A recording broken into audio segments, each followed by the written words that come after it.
యేసు ప్రభు పుట్టినప్పుడు పాలస్తీనా ప్రాంతంలో ఉన్న చెట్లన్నీ యేసయ్యను చూడ్డానికి వచ్చాయట. వంతుల వారిగా విడతల వారిగా ఒక్కొక్క చెట్టు రావడం, యేసు ప్రభు మీద అలా కొమ్మలు ఊపడం, పువ్వులు చల్లడం, యేసు ప్రభు మీద అలా కొమ్మలు ఊపడం, పువ్వులు చల్లడం, వాటికున్న సువాసన వెదజల్లడం, వాటికున్న కొమ్మలకున్న రెమ్మలు పువ్వులు చల్లడం వెళ్తున్నాయి. ఒక్కొక్క చెట్టు రావడం, చల్లడం వెళ్తున్నాయి. చివరికి ఈ కిస్మిస్ చెట్టు ఒక్కటే ఉంది అక్కడ. అన్ని చెట్లు అయిపోయి ఇంకెవరు రావట్లేదు ఏంటని యేసుప్రభు కిస్మిస్ చెట్టును చూశాడంట. పాపం దీనంగా నుంచో ఉంటే యేసుప్రభు అన్నారంట, వెళ్ళరా వెళ్ళరా. నేను రాలేండి, నేను పేద్దాన్ని, నేను పేద.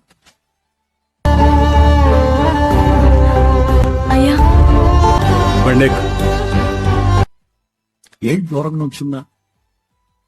వాళ్ళకిలాగా ఊపడానికి నాకు కొమ్మలు లేవు, రాల్చడానికి పువ్వులు లేవు, వెదజల్లడానికి సువాసన లేదు.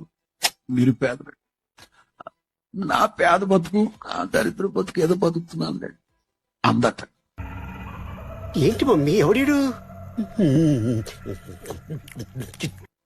వెంటనే యేసు ప్రభు తప్పట్లు అనుకుంటా అని అప్పటి వరకు ఆయన మీద వేస్తున్నారే వాటన్నింటిని తీసి ఆ చెట్టుకు అలంకరించాడట. అద్భుతం, ఫెంటాస్టిక్.